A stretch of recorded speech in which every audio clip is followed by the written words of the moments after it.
Hey everybody, welcome to another episode of Real Impact. I'm your host, Tom Bilyeu, and I am here with, on my left, the Doctor of Finesse. What is up? And on my right, I have Files. Files, we're just cutting it to the quick now. I like it.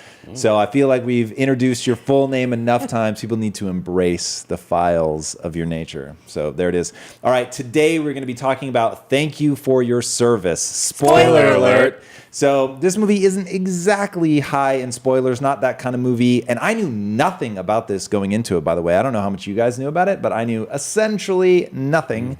And I didn't know until literally the credits were rolling, end credits, that it was a real story. Same here. Same. Here. I was like, oh, this is real? Yeah, Same. I actually I had wish no I had idea. known that going in. I think it would have had even more impact. I'm glad I didn't know. Really? Yeah.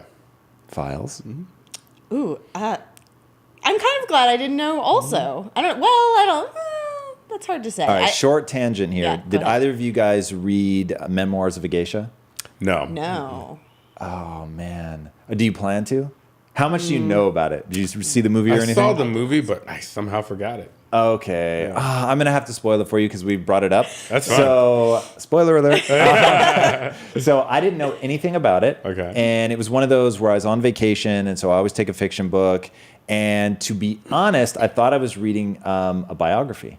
So I thought it was real, and it opens with the person explaining why they're telling the story. Because they're, if I remember right, they're not telling their own story, they're telling her story. So, and they explain like the setup and how they met her and all of that. And so I read the whole book thinking that it was real. And it actually made it better for me. And so I gave it to Lisa and said, oh, you should read this, knowing she knew nothing about it, knowing she would also think that it was real. And I think that it had more impact. So for me, I definitely wish this had been, I had known going into it that it was a real story. It would have, I don't know, just carried more weight. Because some of the stuff that happens is rough. Rough. And so it was bad enough when I thought that it was sort of an amalgamated story of what's going on and, you know, what we went through. And by the way, thinking that it came out in 2017 and thinking how long ago the World Trade Center, the towers fell, and like how long this has really been going on, it's pretty terrifying. Yes. Extremely terrifying. It was, like you, I didn't know it was based on a true story. I found that the very, very, very end with the epilogue. I mean, for me, it made it more enjoyable. Strangely, and enjoyable is the Thinking it wrong was word. fiction. No, well, Or the then like discovery. retroactively. Yes, the discovery of it being real. Because during the movie, I just kept wondering what was real and what was not. I mean, in scenario, like the case scenario, so to speak. Because I come from a military family, if you guys can recall. My dad was, I'm going to say it was 30 years active duty or 31 years active duty. I get the exact number wrong, but it was definitely that many years. 30 is a lot of years, yeah. Active duty. And I grew up an Army brat. We moved every 3 years. Prior to college, I was around nothing but military folks. A lot of Vietnam veterans, a lot of just Cold War folks. And so I always go in watching any movie about the military with kind of not a skeptic eye, but I just pay attention to little things to see if they get things accurate. And I remember thinking, oh man, this is kind of dead on with certain things. And to see that it was actually a true story, I was like, no wonder. And it just made it that much better for me. Interesting. I feel this movie was very badly marketed because when we selected it, I was nervous because I just hated the ad campaign. It seemed like a very cliche, sort of cheesy, overblown take on, you know, just like a rah-rah military movie.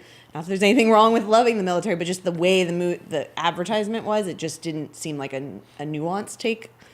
Then I saw the movie, and I think it, maybe in a way, it made me enjoy the movie even more. I was so pleasantly surprised with how well put together the film was and how the serious subject matter and how naturalistic it was. And it felt so real to me. So it's good to hear that as someone who actually knows more about what a military family life is like, that it actually was capturing that pretty well. All right, I'm going to take exception to that. So, all right, this is tough. So first of all, I think that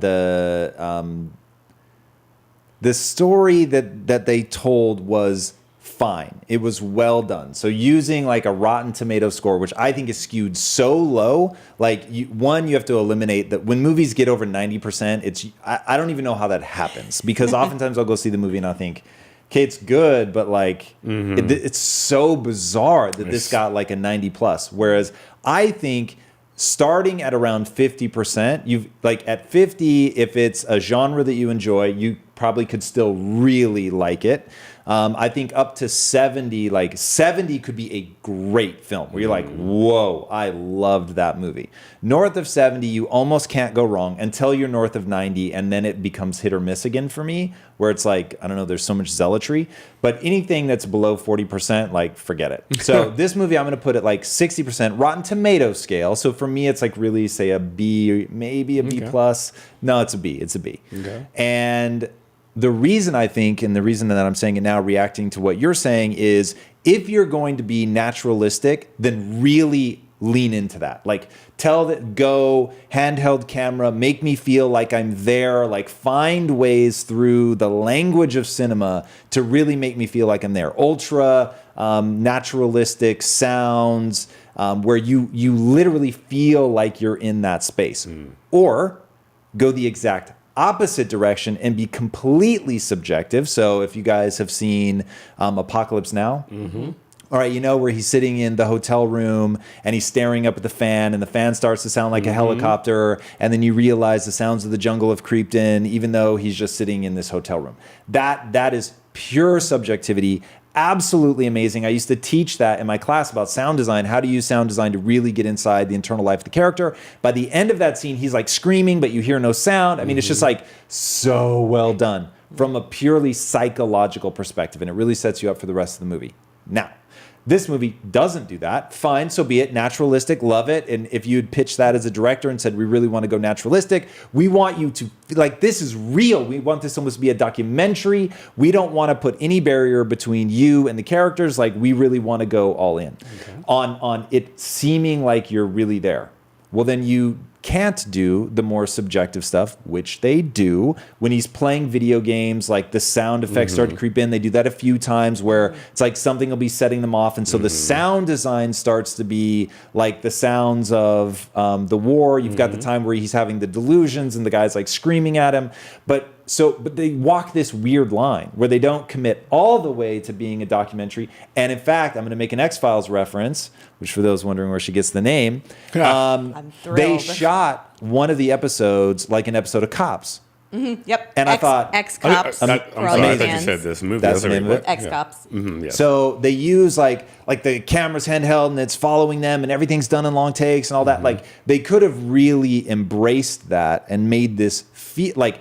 use documentary techniques to really make me feel like I'm living this life with them. Okay, that would have been amazing.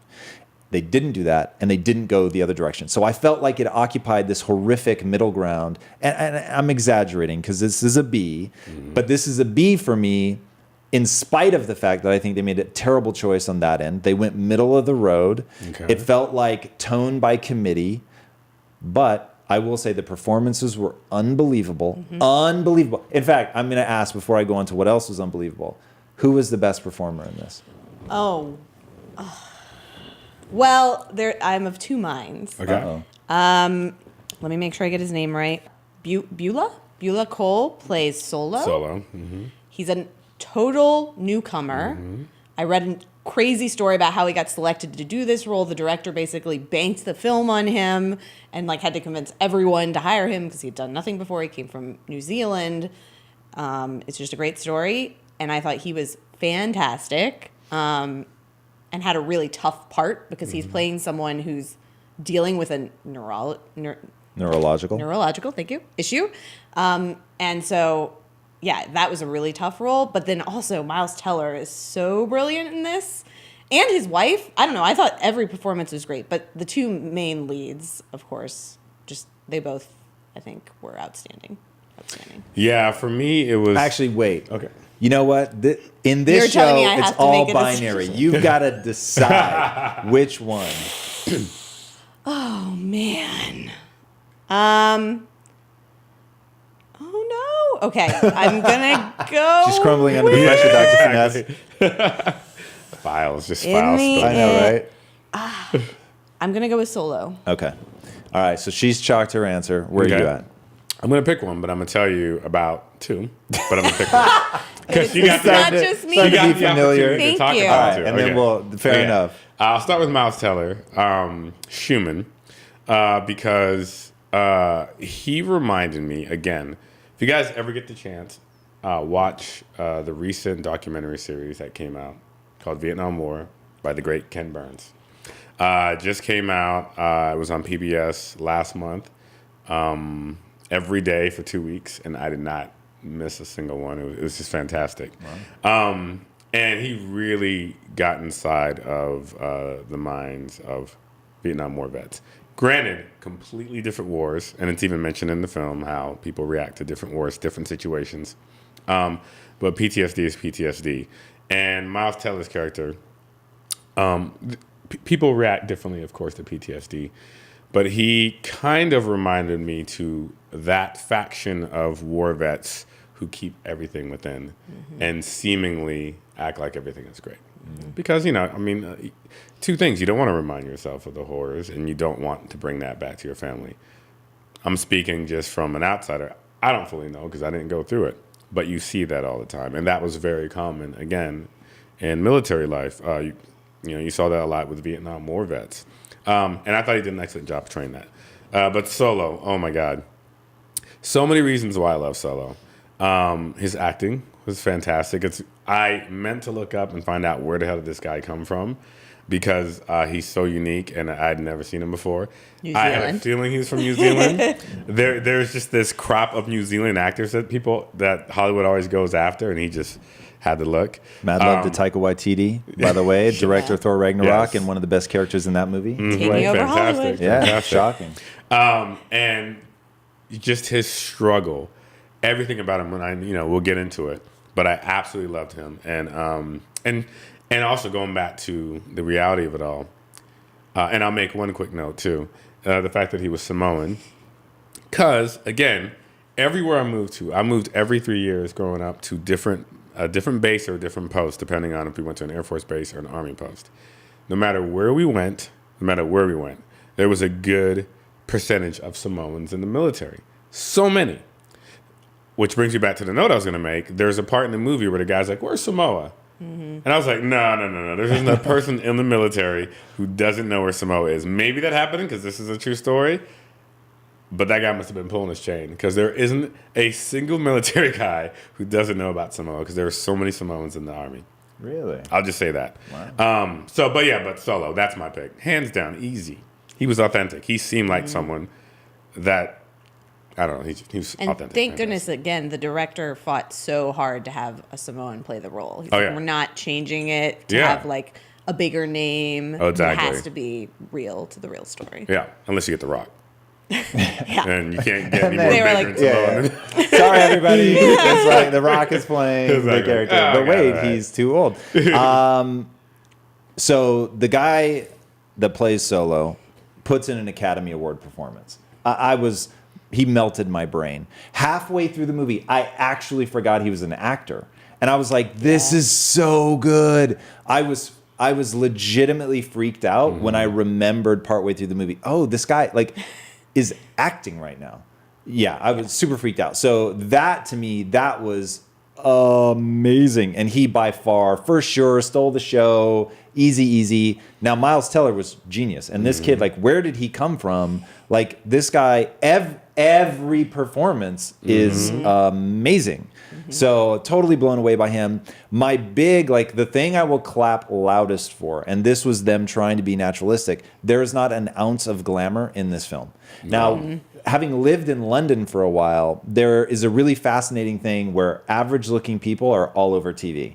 You don't get that in America. In America, it is the most beautiful of the beautiful. That is it. It doesn't even matter what they do. They're going to be the most attractive people. They could be playing an ugly person, and they will cast a beautiful person and try to ugly them up. Well, cable TV allows it. They give some leverage, but network TV, they don't even for a second allow someone who's unattractive.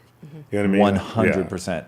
this movie, like these may be like, I'm sure each and every one of them has beauty, like if you glam them up, but in the movie, like every one of them looked like a real person that I could have grown up with. And I was just, I loved that choice. And that, like, I think maybe part of the frustration that I had that they didn't go all the way because they made so many awesome choices, but then I felt like they just didn't commit to really making this real and authentic. So that was a bit sad. But that was one thing I really, really liked, and no one personifies that better than Solo. I thought that was really cool. To jump in real quick, what you said about Miles Teller, I was talking to my wife last night about him, discussing how, and I mean this in a positive way, how did he even get a break? Like, how did he get a break? Here's a guy who's not, by Hollywood standards, good looking. Right. You know what I mean? He's just a simple looking guy who has body scars, face and body scars, right? Can we just talk? His face he has multiple scars on his face. Yes, multiple scars. How did this guy get through the green light and become such a bankable, celebrity? And I applaud whatever casting agent discovered him and whoever continues to use him, because, of course, he's a fine actor. He's fantastic, and that's what you want in a film, but they don't always bank on that. Can we talk, so our skew is always mindset. So for anybody joining us, understand the thing you can come to expect from everything. We're always going to talk about mindset. And I want to go hard for a second. The thing that I'm most amazed by with the Miles Teller story is that Miles, even after the facial scars, is like, no, fuck it, I can make a living on camera. And I don't know if it was a conscious decision to become that good. If he's like aware of that. Like if you ask, oh God, what's her name? The comedian, really funny, really talented. Tina Fey? Tina Fey, who also has a facial scar. But she says, I kind of forgot about it. Like, I don't even think about it. So hers is, I guess, subtle enough that it hasn't become part of her identity. I would say his are less subtle. And so I like to believe at some point he said, nothing is going to stop me. Yeah. And if that means that I have to get 3 or 4 times better than the next person, I'm going to be able to walk in with swagger and confidence. Yeah. Because you want to talk about, like, you've got to have confidence. Like, this is not a guy who plays insecure. Like, he plays the emotional center of films. And like, does it, man. And so I want to live in a world where that was a conscious choice and he just decided, I'm going to get that fucking good, that I can't be denied. Because, dude, to your point, like, he would have to walk into an interview or to an audition and just be inhumanly good for you to go, I'm even going to give this guy the time of day. Because, God, even like the headshot, like he would have to win people over at such a grassroots level. It's crazy. Crazy. It's nuts. Good for him. And good for the casting people. Who Thanks, Damien Chazelle, I think, for Whiplash. Yes. Which probably helped him along. Oh, yeah. Such an amazing performance. Was that the first thing, though? Because I think Not when first, I saw him in but- that, I thought, I've seen this kid in he had something been around. before. I think that was maybe the biggest thing. That definitely propelled him. Well, he But smashed it. Yeah, I mean, exactly. He was fantastic. Smashed it in Yeah. that movie. I want to know how much of the drums he actually learned. I heard he learned a lot. I think a lot, yeah. They show him play. Exactly. So I was like, Jesus Christ. Oh, man. Very impressive. All right, let's get to our first segment. Segment time. Ding, ding, ding. We need some sort of sound effect. We're going to have to think about what that is. Maybe a Wookiee bark. Yeah, right? All right, so first up, what would you do? What would you do? And that's what we want to know. We want you guys to play along at home. So we're going to be giving you our answers for a few key moments in the film. We want you to drop into the comments. What would you do? All right, Files, take us away. Number 1, in the film, Schumann, a.k.a. Miles Teller, his commander, while he's at war, Doster, takes his place on patrol. Schumann had a traumatic experience the day before where he had to save a fellow soldier. He drops the soldier. Who had been shot in the head. Saving him, he drops him. He feels very shaken up about this at the point where he's supposed to go on patrol again. Doster, his commander, says, you sit this one out. I will take your place. So my question is, what would you do if you were Doster? Would you take the place of your...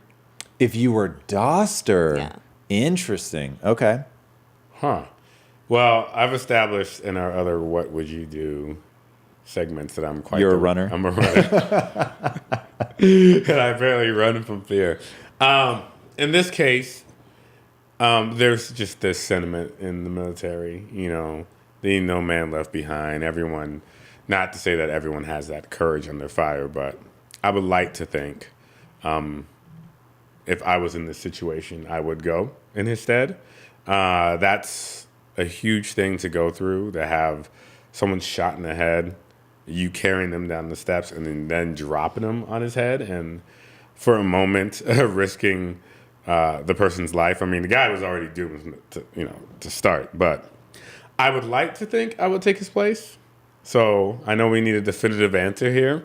So no, I would not. That was a curveball. I didn't see that coming. I'd like to think I'd take his way. That is not a definitive answer. I'm gonna keep it real. Because let me kind of rehash this. Doster, does he do what Schumann does? Is he a spotter? I don't think they say. Okay, because they never said. So just so everyone knows, I mean, you should have seen the film by now, but just a reminder, Schumann, he is pretty much the spotter. Like he can, when they're going down roads, he guides them, turn down this road because this road's hot, this road's cold. There may be planted bombs there. This person looks suspicious. There's a sniper on the roof. That's what Schumann does. So the reason he wasn't there is a big reason, of course, why they were ambushed, because he wasn't there to spot it. They didn't quite say, like you said, whether Doster, whether or not he did what Schumann did. So I like to assume he did not. He did not excel at that. So taking the place of someone who has that expertise and then not having someone in his place to spot a sniper or something foul or a hot zone, I definitely would not go because I would think of all the bad consequences. But again, I'm not trained for that. So that's an easy answer for me. And they definitely make Schumann out to be like the Seabiscuit of spotters. Exactly. Yeah. That's right.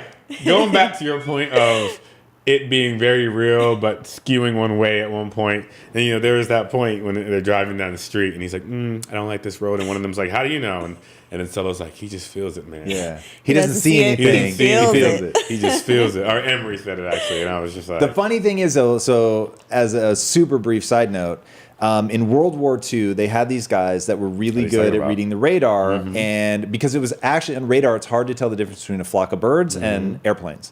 And so you scrambling the jets when it's a flock of birds, that's a problem because now they have to come back and refuel and all that, and you could really leave yourself overextended, and now people come and actually do attack. So they wanted to get really good, and so they tried to train people, and they found that when these guys tried to explain what they were looking for, that they were terrible at it, and that people couldn't learn from them. So finally they realized, don't say a word. Just let people sit with you and let them absorb. So even though they don't know what they're responding to, they actually are just feeling it, which is pretty interesting. Yeah, so that didn't trigger me in the movie, but I think it is important to note, to your point about he was supposedly like unusually good at it. Yes, so very. I hear you. Files, what about you? Well, Dr. Finesse, your answer kind of perhaps changed my mind, shook me up a little bit. In the scene where we finally see how it went down, which is at the end of the film, Schumann is very upset about what's happened with Emery, the whole incident of dropping him. And because the reason he got shot, Schumann made the decision to go a different route, and that's how they got ambushed, basically. Doster says to him something to the effect of, as leaders, we make decisions. And so, like, you have to make a decision. You can't be like overanalyzing, feeling guilt about this. You did what you thought was the right decision. So that's what Doster believes he's doing as a leader. And I think that is a really good skill to have from a leadership perspective. But hearing what you said about, well, is he a specialist at spotting things? Maybe we don't really know, but we think he's not. Sort of makes me question whether it's actually a good decision. Even though he wanted to give Schumann that time to recover, it also perhaps puts everyone in danger by having someone less experienced do the job. So, if I had to make the final decision, oh gosh. I feel horrible saying this, but I think I'm going to agree with you, Christopher. I'm not alone for once. I'm not alone. it puts more people in danger. Yeah. Versus saving one person, Schumann, from the trauma that he's previously experienced. Wow, that is so interesting. So until your answer, this was like such a clear cut. Like if you go back and look at my reaction to what you asked, I thought for sure you were going to ask the other one. Like when the offer is made, would you take it? I think he can't. But my thought on that is that in the military, he can't. He couldn't if the guy ends up saying it's a direct order. But he in the movie even he pushes back. He says no. Like. You know, I want to go out there. I want to be with my guys, whatever. So it didn't even occur to me because of my belief system, you have to make the offer. You've got to be prepared to lead from the front. But you really fucked it up by like pointing out that you might be putting other people in danger. Yeah. So it may be that I'm a terrible leader because in no uncertain terms, I would make that offer. In no uncertain terms, I would make the direct order because I would be thinking about my guys, right? Yeah. Ironically, but fully recognizing now that you actually may be putting them in a worse spot. Yeah. So, but I would definitely make the offer. I would have been insanely forceful about it. Now, part of it is I believe in my own abilities. So if I was cognizant of, okay, I'm not good at this, and this guy's the Seabiscuit of it, and like I'll be putting people in danger. But like I know I went through that with my wife, where in the beginning of the relationship, I really didn't want to admit that she's just better at certain things than I am. Like if you really need to go into like an emotionally charged situation, and somebody has to like argue from their own perspective all the way through to the end, my wife is better. If you need somebody to empathize and see the other person's perspective, I'm better. Now, I didn't want to admit that I'm only good at half of the equation. I want to think that, oh no, if you have to like be from your side, like I could be better in the moment. But the truth is my wife's just really good at that. And she's going to beat me every time. So I will give the real answer, which is that I would definitively go in his place, with the caveat that I may have just killed all my men. So, these are the tough questions. That's the truth, right? So from my belief system standpoint, I have to do it. And that's a great belief system. And you know, as a leader, you know, leaders lead. That's just, you know, you are a leader at this company, and that's the mindset people have. And it's the truth. I mean, there definitely is a middle ground, but that in this world, there are leaders and there are followers. And leaders are leaders because they lead. They feel the need to lead. They don't just do it because like, oh, this is what I do. This is what I have to do. It's the mentality. And you certainly have it. So, I mean, I wouldn't expect any other answer from you. And as a leader, you've got to want the pressure. And I can't remember. This was just covered in something recently. Maybe a movie. I don't remember. But it was... The person who was in that leadership position talked about like they didn't use this word. This actually comes from the West Wing, not comes from the West Wing, but this is what really put it on my radar, which by the way, the West Wing is the greatest TV show of all time. That includes House of Cards, that includes Game of Thrones, that includes Breaking Bad, everything. The greatest TV show of all time? The greatest show of all time. Look, I get how controversial that is, but I will take the heated debate on that one. So one of the things, because remember, I come from a mindset perspective. Yeah, exactly. So from a learn what to do in life perspective, there's nothing better.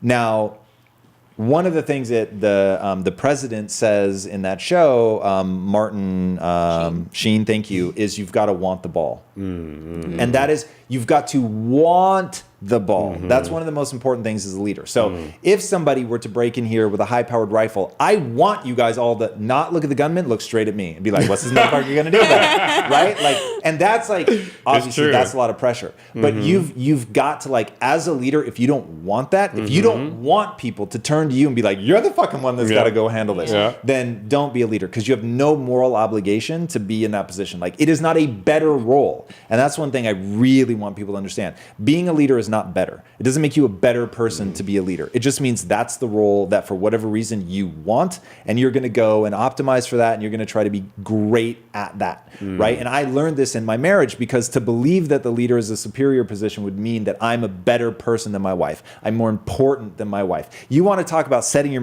marriage up for fucking failure? Think that you're better than the other person. And so the last thing I wanted to do was be in a fight with her for the alpha position. So it's like, okay, I don't want her to want this role, but at the same time, I need to fully recognize that she is my equal, my peer. She's just as valuable in this relationship. And then that's when I started thinking about these are just roles, right? So whatever role you choose, like really fucking excel at it. So yeah, I mean, that's obviously just a mindset divergence, but like that's where from a belief system perspective, like be great at whatever you do. And in this particular instance, being great at being a leader, I think means the willingness to step up to that. Now, again, you really have shown me there actually is an even higher level to that, which is be strategic. Because your goal is to win. It's to get your team home safely. And so even though that is my real answer, I'm going to be grappling with that monkey wrench for a while. In your bed tonight, like, oh. Yeah.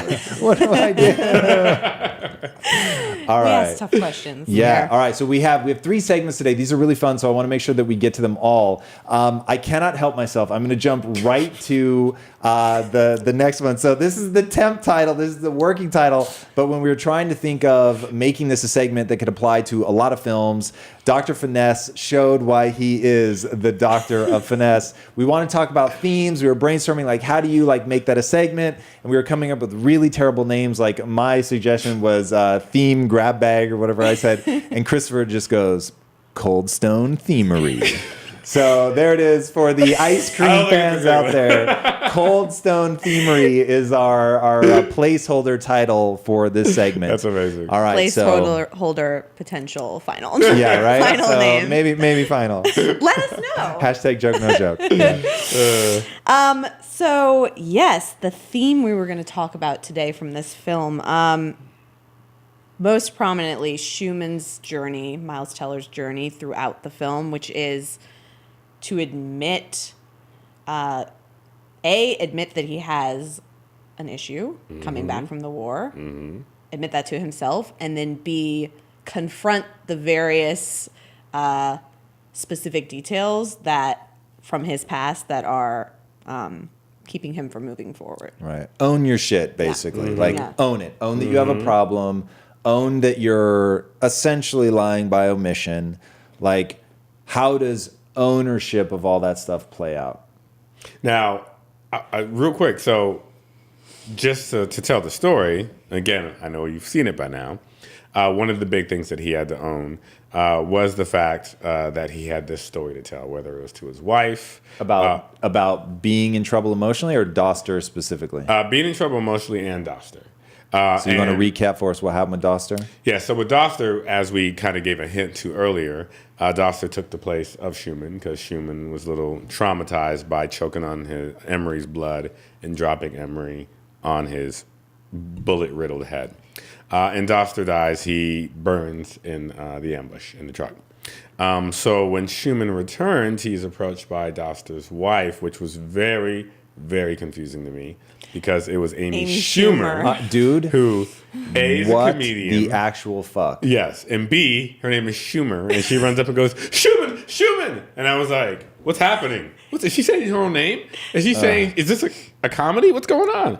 Because I've never seen her do a serious role, and it was such a small role, and it just was confusing. What was going on? Dude, I was mortified. It was so distracting. I was horrified. Oh, what happened? Yeah. And again, because his name is Schumann and her name is Schumer, it took me out. I was like, what's going on here? The name could have been anything. Yeah. Zargon. And I still would have been like, the fuck is Amy Schumer?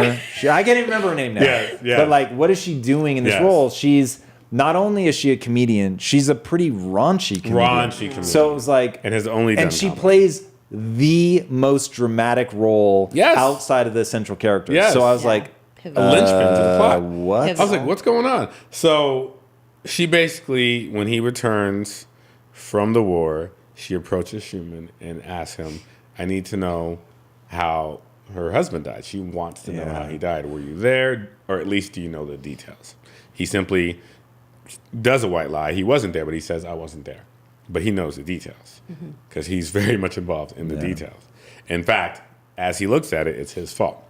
But it's not. So he does not tell her, but he confronts her at the very end. When he gives up his bed to Solo to go to the treatment facility, he goes to Amy Schumer's character, Doster's wife, and basically tells her the details of what happened.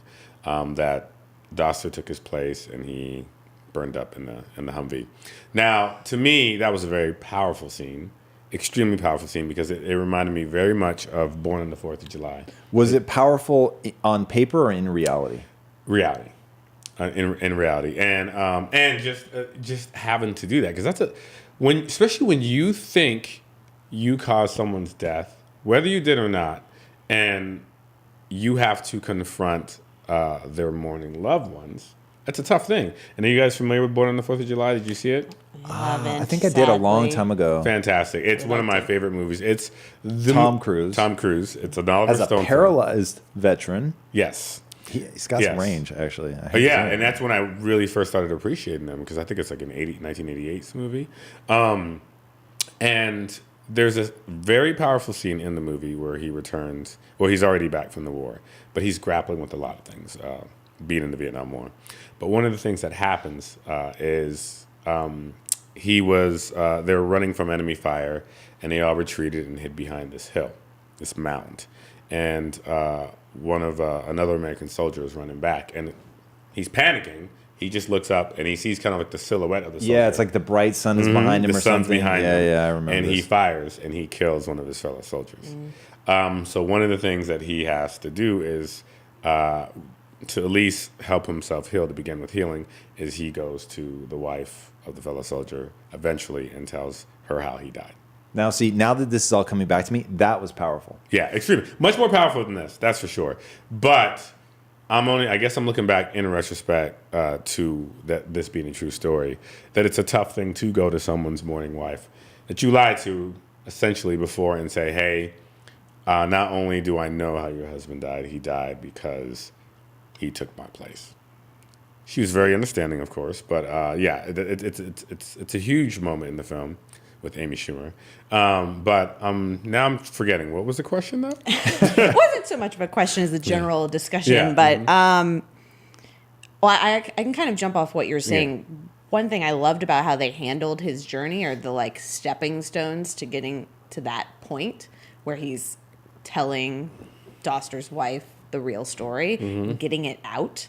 Because first he has there, as he says basically we get like a flashback sequence to the war where we see exactly what happens, and Schumann is narrating it, and he says, I can't tell you about Doster until I tell you about Emery. And so that parallels what he has to do in the film. So first he has to go to Emery, who he hasn't seen since he's come back from war. He knows that Emery's had sort of this brain damage, but he knows he's alive and nearby. He could visit him, and he just hasn't been able to face up to him because he feels so much overwhelming guilt for dropping him. He goes to see him, and I love that whole sequence where they connect, and Emery says to him, you think you dropping me is the reason that I lost half of my body? It's that bullet that went into my head. This is ridiculous. Exactly. And you need to live your life. Such a great scene. And that is, I think, what gives him the courage then, taking that small step, give him the courage then to actually face Doster's wife at the end. And I just love that progression. It feels like if you had something in your own life that you wanted to confess, this is a good example of step by step, because it can seem so overwhelming to do whatever you're feeling most guilty about. And it puts you on the road to healing too. It really does. We see this with addicts. We see this with anyone going through some type of hurdle. We see it with transformation and wellness. You don't begin on that road to healing and self-recovery or whatever until you begin with yourself. So that's another important mindset detail for me when it came to that. Great.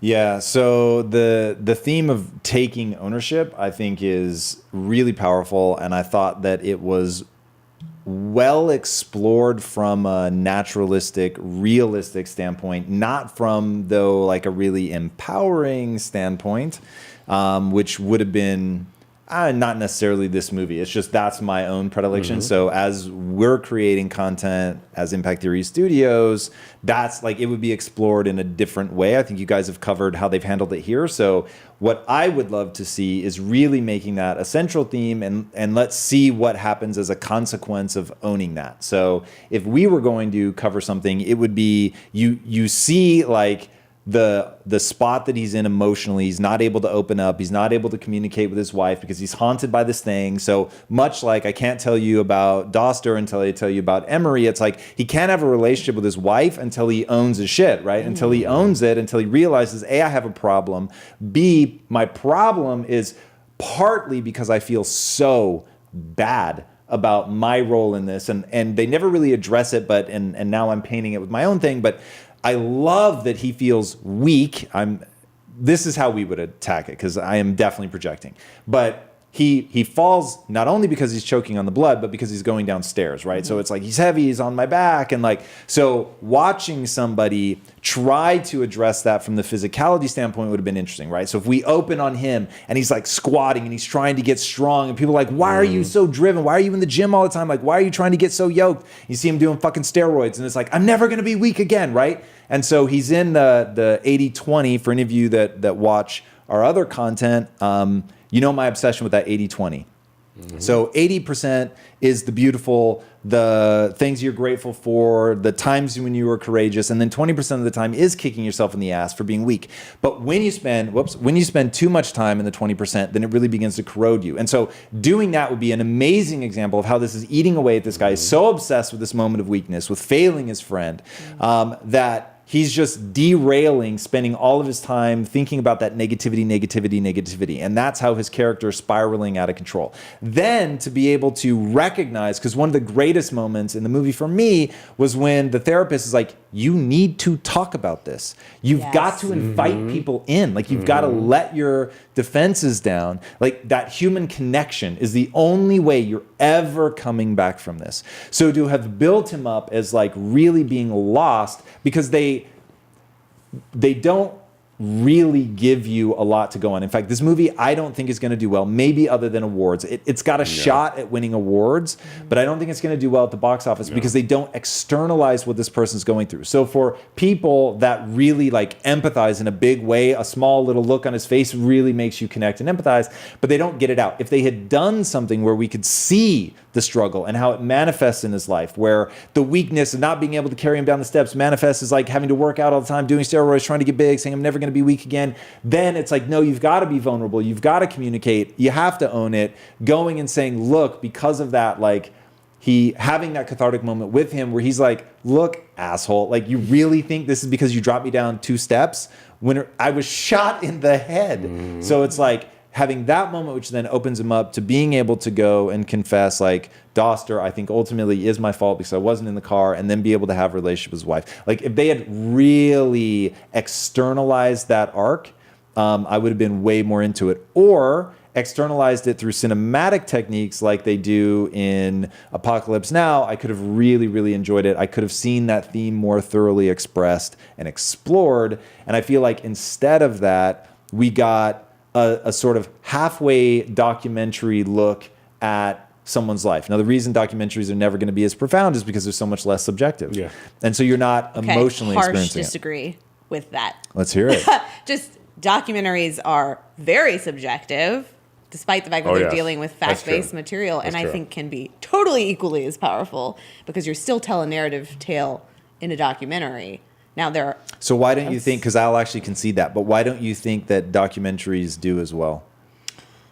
Gosh, I think, well, that's an interesting question. Can I give you the answer? I'll say maybe people are deterred by this reputation of lies. Lies? Why would they be? Why did it get the reputation? That's the real question. Because it's earned the reputation. I love documentaries, by the way. It's some of my favorite filmmaking. But it's never going to succeed at that level. Go ahead. No. You had like a thought you wanted to follow down. I was just I didn't have a good example. I just felt strongly in the moment because I love documentaries. I love documentaries too. And I think they could be I love them equally as well, powerful. but are you surprised? I think they could be more powerful. Yeah. But I'm not surprised that they don't do well at the box office. Like, are you surprised? Do you watch a documentary and go, "Oh my gosh, No, like this is no, going to be that's a $200 million film, no, guaranteed." That's a good point. Right? And the answer to me is obvious, which is that it does not take you on the same emotional roller coaster. No. It's while it has, your eyebrows say you disagree with that. I mean, I think they're also so complex that it forces you to face things in a more complex way than you would in a basic narrative tale. I don't want to say basic, but in the way that And is that complexity not always, intellectual? but yeah. That's like exactly my point. Is documentaries are amazing and they speak incredibly powerfully to people, like a narrow band of people. That's what it is. And you're 100% right. And I totally was wrong about them not being as subjective, because there are times where it's wildly subjective. Very. But it's getting at, it's trying to paint an intellectual conundrum. So it's like you fucking me up from a leadership perspective, because you're like, well, actually you put your people more at risk. It's like, oh fuck, like that's so deep and nuanced. But that level of like nuance is an intellectual experience. It's not the emotional roller coaster that makes a film grab people, drag them into like deep experiential waters and not let go. And that's why narrative filmmaking will always be the dominant form, because it mixes everything to create a neurochemical, emotional, visceral feeling. And people may not, and in fact, some of the greatest problems with films, like any one film, is what they call the refrigerator problem, where you're so caught up in the emotion that you don't notice there's a glaring logical error or glaring plot point problem, and you don't think about it until you're standing at the fridge, 6 hours later at your house. So that's why narrative is always going to be the dominant form, because it's an emotional journey. And I feel like they didn't take as much of the emotional journey as they could have, because they let so much happen internally to the character without relying either on what I described, which is sort of overwrought like externalization, and there's no subtlety in what I explained, but just to make a point, or going all the way to like pure subjectivity. So, all right, we've got one more thing. We're gonna have to be really tight on these. This is our third one, and it's would you rather. So they play this in the film. They do a little bit of would you rather in the film, and we're going to do a little bit now. So Files, take us away. So yes, in the film, Solo and Schumann have a conversation. They're feeling really alienated, I would say, from the rest of the world, because they have come back from the war and they can't get back into normal life. They have mental conflict. They're just still grappling with what happened at the war and PTSD. But the problem is no one can see that. Obviously, like you're walking down the street, you see a guy, you don't know what his history is. What Solo brings up in this conversation is sometimes I wish I had lost a limb instead of come back fully intact, because then at least I'd be seen as a hero. So instead, now here I am, my mind is broken and no one can see what I've done or appreciate or even connect with me.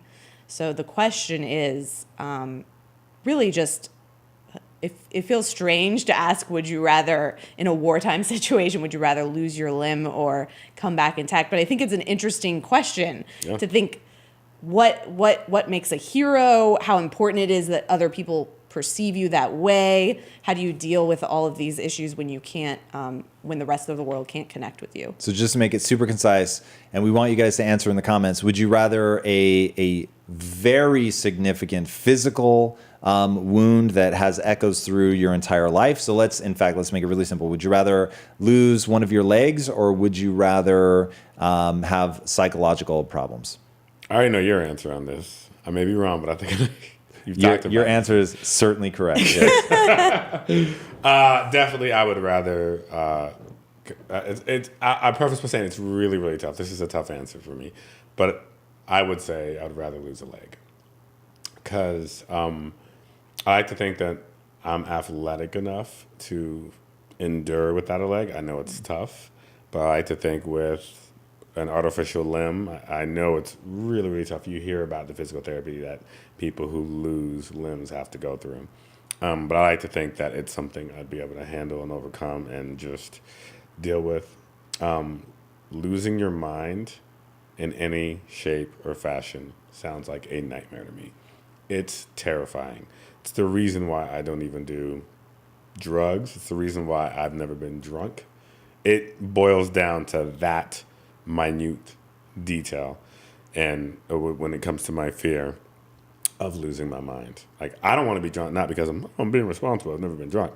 I don't like not being, I don't want to be out of control. I don't want someone to come back and say, "Oh, you blacked out and this happened," and we put peanut butter on your face. I don't want any of that. You know what I mean? I need to be in complete control of my mind. It's a huge thing, and any type of brain damage to me sounds nightmarish.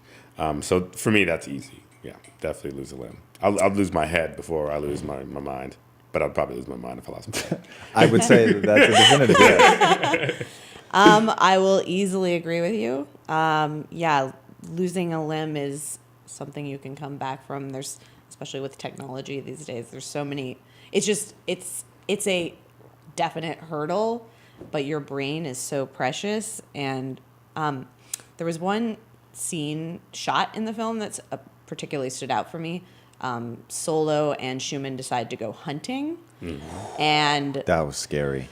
when they leave, it's a wide. They're like in the truck, and it's a silhouette of their heads in black. And Schumann's wife is in the middle of them, but she's standing like in the garage facing them. And it just, to me, that telegraphed like she can't get into where they are. She can't understand what they're experiencing. She's outside from them. Here they are in this darkness, literally in the shot, and she's just here looking at them, desperate to know.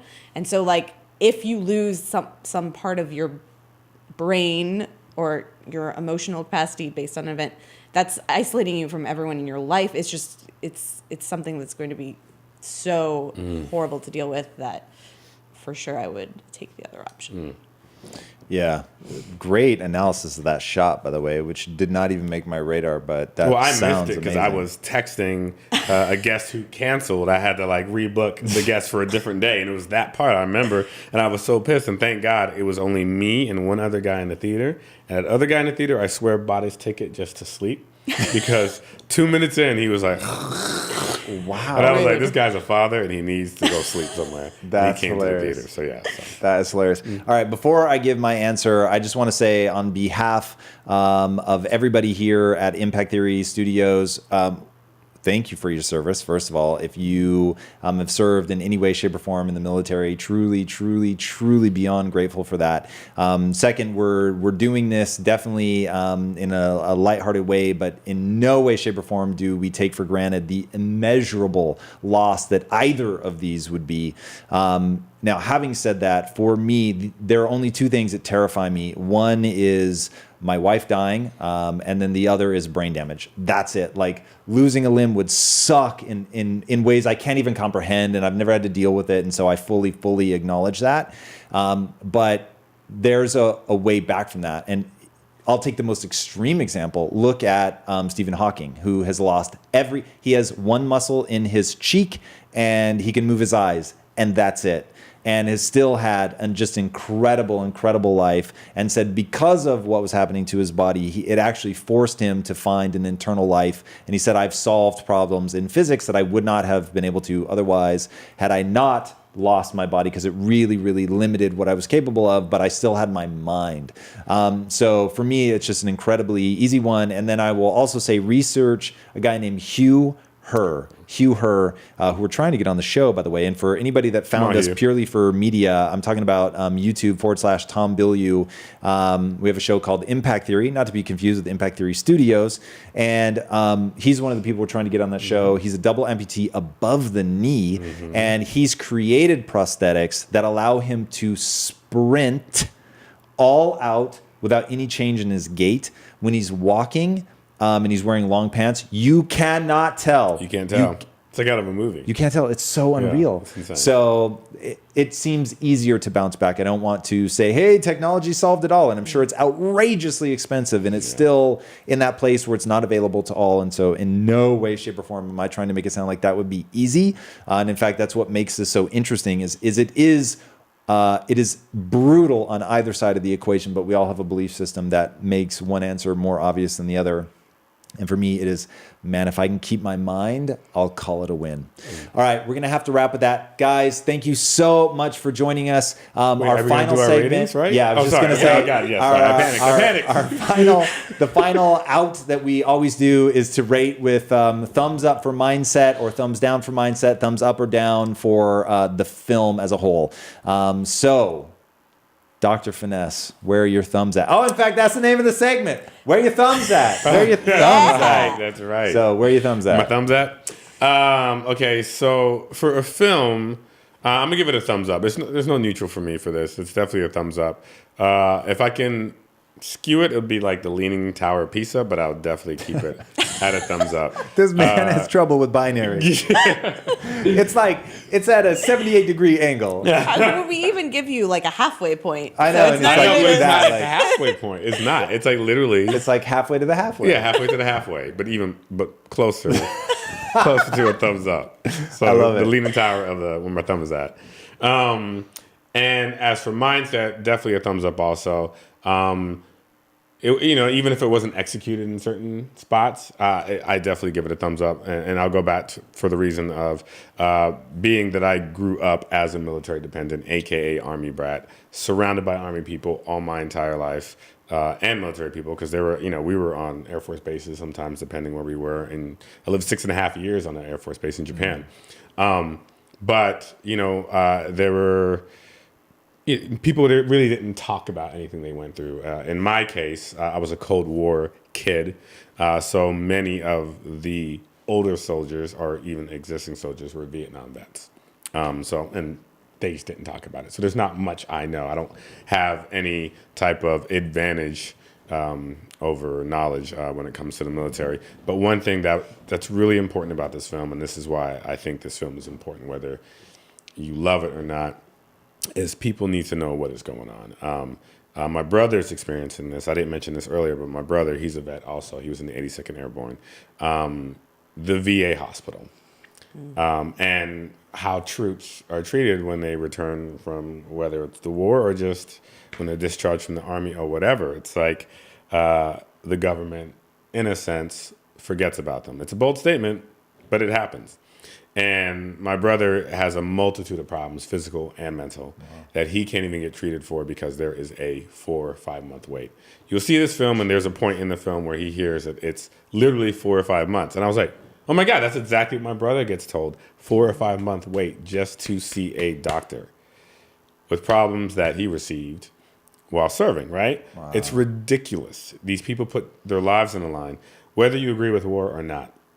And I'll close with this. There is a moment in the Vietnam War documentary that I talked about, the Ken Burns one, at the end, where it's kind of like a wrap up.